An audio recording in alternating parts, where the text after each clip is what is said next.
नमस्कार मित्रों। पिछले वीडियो में हमने बात की कुछ ऐसे शब्दों के विषय में जिनका अर्थ समय के अनुसार परिवर्तित हो चुका है।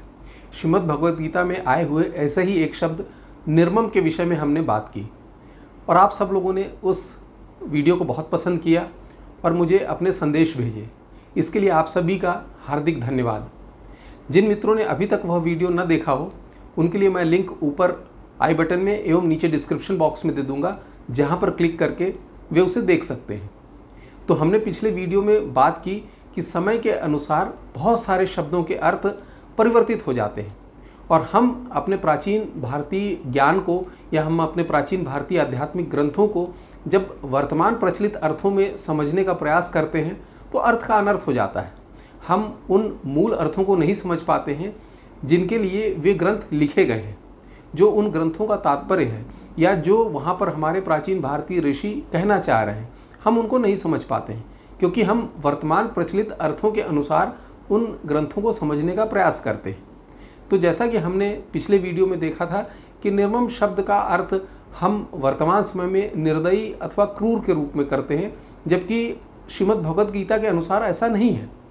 तो बहुत सारे मित्रों ने जानना चाहा है कि क्या ऐसे कुछ और शब्द भी हैं जिनके अर्थ समय के अनुसार परिवर्तित हो गए हैं और हमारे प्राचीन भारतीय ग्रंथों में उनका उपयोग हुआ है और हम उन्हें नहीं समझ पा रहे हैं।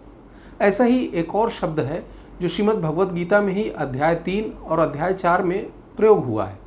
वह शब्द है निराशी। यदि वर्तमान हम प्रचलित अर्थों के अनुसार इस शब्द को समझने की कोशिश करें तो निराश का अर्थ होता है जो हार चुका है, जिसे अब कोई उम्मीद बाकी नहीं रह गई है। अंग्रेजी में इसे डिसअपॉइंटेड और फ्रस्ट्रेटेड लिखा हुआ है। तो भगवान श्रीमद् भगवद गीता में अर्जुन को निराशी होने के लिए क्यों कह रहे हैं, यह हमारे लिए एक विचारणीय प्रश्न है। यहाँ पर समझना यह महत्वपूर्ण है कि हमारे प्राचीन आध्यात्मिक ग्रंथों में निराशी शब्द नकारात्मक अर्थों में प्रयोग नहीं हुआ है। निराशी का अर्थ होता है जिसे परिणाम की आशा नहीं है। हमें परिणाम की आशा न रखते हुए अपने कर्म करने चाहिए।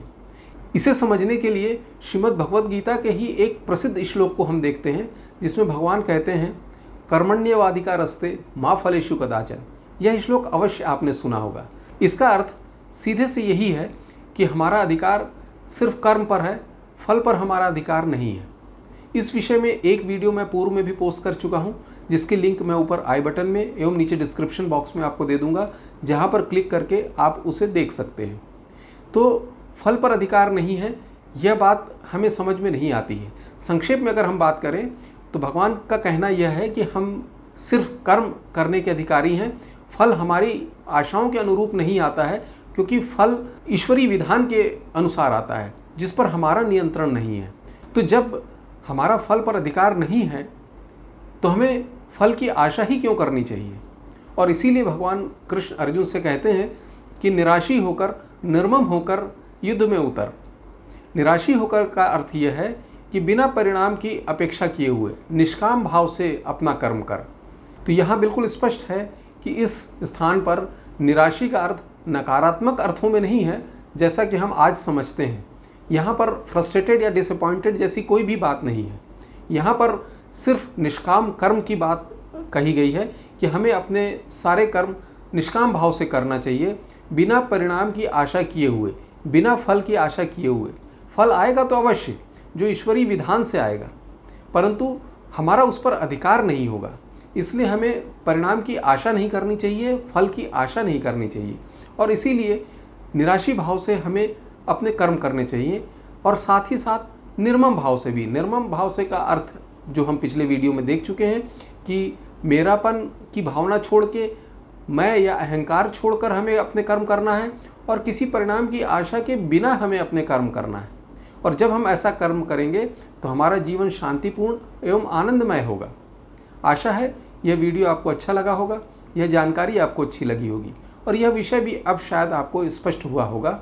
इन शब्दों के अर्थ कैसे समय के अनुसार परिवर्तित हो चुके हैं।